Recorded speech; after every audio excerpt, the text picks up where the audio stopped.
রাজনীতি আর সেই দিল্লির রাজনীতি যাকে ঘিরে গরম, যার কাণ্ড কারখানা নিয়ে গরম, সেই ললিত ঝা। কলকাতায় দিল্লি পুলিশ, কারণ ললিত ঝার বাগুইয়াটিতে ভাড়া থাকতেন ললিত ঝা। বাগুইয়াটির বাড়িতে দিল্লি পুলিশের দল। এর আগে ইকো পার্ক থানাতেও যান তদন্তকারীরা। কথা বলবো প্রতিনিধি সৌরভের সঙ্গে। সৌরভ, বাগুইয়াটির বাড়ি তো ভাড়া বাড়ি, সেখানে গিয়ে কার কার সঙ্গে কথা বললেন, আর ইকো পার্ক থানায় কেন? একেবারেই দেখো অরুণ, বাগুইয়াটিতে যেই বাড়িতে মূলত ললিত ঝা 2020 সাল থেকে ভাড়া থাকতেন, সেখানেই কার্যত দিল্লি পুলিশের 3 জন আধিকারিক তারা গিয়ে পৌঁছেছেন। এবং তার আগে যেহেতু সেই বাড়ি ইকো পার্ক থানার অন্তর্গতের মধ্যে পড়ে, সেই জায়গা থেকে প্রথমে ইকো পার্ক থানা পুলিশকে জানানো হয়, সেখানে ইন্টিমেশন দেওয়া হয় দিল্লি পুলিশের আধিকারিকদের তরফ থেকে। এবং পরবর্তী ক্ষেত্রে ইকো পার্ক থানাকে পুলিশ সন্দেহ করে নিয়ে ললিত ঝার বাড়িতে তারা যান। ললিত ঝার বাড়ির সদস্যরা যেখানে কেউ ছিলেন না, বাড়ির যারা ভাড়াটিয়া, যিনি ভাড়াটিয়া মূলত যিনি যেই বাড়িটি ভাড়া দিয়েছিলেন, তার সঙ্গে কথা বলে একাধিক ললিত ঝা সাথে থাকা যে এগ্রিমেন্ট পেপার, বাড়ির ভাড়ার ক্ষেত্রে টেনেন্ট পেপার, সেগুলি কিন্তু দিল্লি পুলিশের আধিকারিকরা তারা নেন। ভাড়াটিয়াদের সঙ্গে কথা বলেন, ভাড়াটিয়াদেরও আইডি প্রুফ দেওয়া হয় দিল্লি পুলিশের আধিকারিকদের তরফ থেকে। প্রায় 1.5 ঘন্টা থেকে পৌনে 2 ঘন্টা জিজ্ঞাসাবাদ পর্ব চলে দিল্লি পুলিশের আধিকারিকদের তরফ থেকে।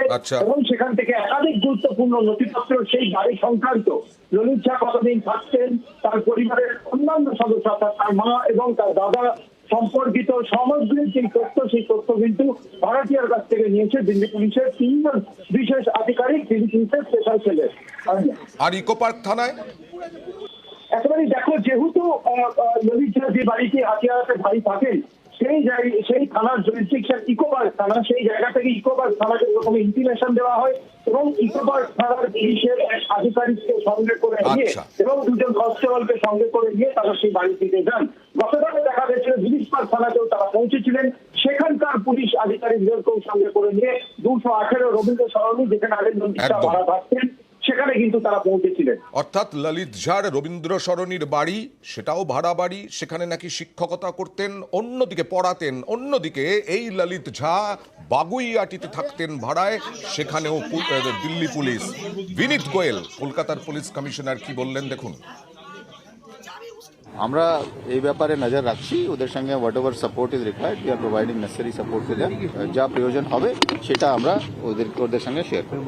আমরা খুব অ্যালার্ট আছি, প্রত্যেকটা যে ভাইটাল ইনস্টলেশন আছে সবসময় আমরা সিকিউরিটি ব্যাপারে রিভিউ করতে থাকি। প্রত্যেকটা ঘটনা থেকে আমরা কিছু শিখ পাই, তো নিশ্চয়ই এই ঘটনা থেকেও আমরা নিশ্চয়ই there is something to learn about, and we will learn from this and then take preventive measures.